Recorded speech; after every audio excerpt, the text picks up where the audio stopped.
Orange Piccolo has finally awakened in the Dragon Ball Super manga, and you know what that means. Beast Gohan is right around the corner.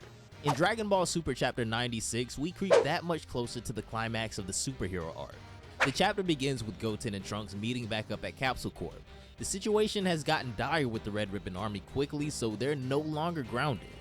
Bulma tells Goten and Trunks to hurry and locate Piccolo, and they'll be off to help him right away. For some reason though, they can't seem to pinpoint his key, prompting Bulma to just try and call him instead of relying on them. Back at the battle, however, Gamma 2 is now standing before Orange Piccolo as he emerges from the crater he fell into. Nope, not picking up, Bulma replies, but maybe Krillin knows where the secret base is since he was put on the case. Let's have him join us then, Bulma says, and 18 would be good to have for this too. Gamma 2 isn't fazed by Piccolo's new form, but when he goes back in for a punch, Piccolo isn't affected in the slightest. Gamma 2 backs off, but he then goes back for another attack, but Piccolo just tanks everything and responds with a vicious right hook that sends the android flying. Hedo, Magenta, and Carmine are shook at Piccolo's new power, prompting Magenta to call his soldiers to attack Piccolo as well, so they start shooting. The look Piccolo gives them could have frozen a lit candle. Magenta and Carmine make a run for it, with Hedo trying to follow them when all of a sudden, Pan leaps from the top level of the base and joins in the fight. When she lands, Pan immediately starts taking out a lot of the soldiers who were attacking Piccolo. In the midst of this though, this guy Carmine takes out a gun and starts shooting at Pan of all people. Luckily, she's able to dodge everything before a random shot comes in, hitting Carmine in the hand and disarming him of his weapon. When we look over, it's Gamma 2 who's back on his feet and seems to be the one who shot Carmine as Carmine demands that he explain himself. Gamma 2 has finally realized that they've been played and is actually the Red Ribbon Army who is on the side of evil. Pan drops Carmine with a quick combo and turns her attention back to Piccolo and Gohan. Piccolo goes back to his base form.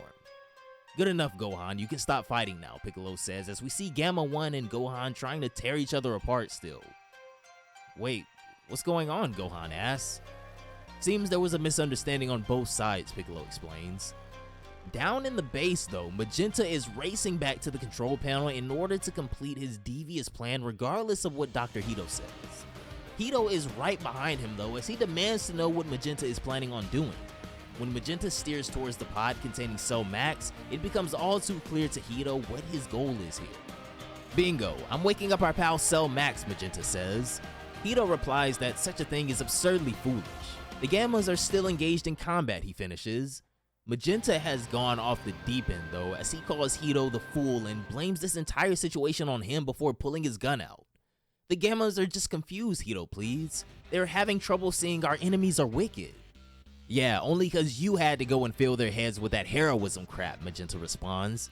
Truth is, I've been looking forward to snuffing you out the whole time, he says wickedly before pulling the trigger and blasting Dr. Hedo. These guys love guns. The Red Ribbon Army, they love their guns. Magenta then heads over to Cell Max's control panel. Hedo isn't done yet though as he appears behind him, reminding him that he modified his skin to be resistant to any kind of kinetic impact. Hedo changes into his superhero outfit and prepares himself for battle, but ironically enough, Magenta has a little suit of his own. Magenta reveals his modified body armor that seems to at the very least make him a bit more durable and accentuate his strength, but this is when Hachimaru lands on his neck and delivers a fatal sting. Magenta starts freaking out after being hit with Hachimaru's toxins as Hedo gloats about even the most durable improvements fall victim to Hachimaru's toxins as long as human body parts remain. Magenta, in his last dying outburst, however, makes it his dying mission to release Cell Max to hopefully avenge him. He punches and breaks the release button to the shock of Dr. Hedo, and now all hell is about to break loose. The Z-Fighters reunion outside is about to be short-lived as we see Bulma finally arriving along with 18 and Krillin. Goten and Trunks finally get to meet the Gammas, and being obsessed with superheroes like they are, they immediately take a liking to the androids. Back in the secret base, Hedo is doing all he can to prevent the emergence of Cell Max, but his reaction seems more ominous than anything. Outside, the others have no idea of what's just been released upon them as they discuss Piccolo's orange form and how he was able to defeat Gamma 2, and this is when the name Orange Piccolo was born. All of a sudden, however, a lid pops up behind them. When they all turn around, two giant hands emerge from the chamber beneath. Cell Max has finally arrived as he lets out a thunderous roar that almost blows the Z-Fighters off their feet. Hedo gets in one of the leftover flying cars and tries to evacuate, but Cell Max emerges right behind him in a terrifying panel and then leaps out of the base. What are we even looking at, Krillin asks? A giant version of Cell? Cell Max leaps into the air and lets out a ferocious roar along with an absurd amount of energy that causes an explosion. When the explosion seems to engulf Dr. Hedo and the car, the Gammas take action immediately and leap into the smoke to find him, even though their vision is heavily obscured. Cell Max starts ripping through the smoke trying to grab at the Gammas, causing them to retreat, but Cell Max is relentless in going after them, sending another attack through the cloud of smoke.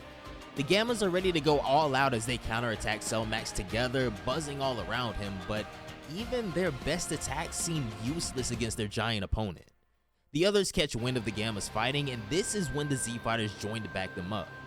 Our whole investigation was meant to prevent this from happening, Krillin says, disappointed, but it looks like we're in for a battle now.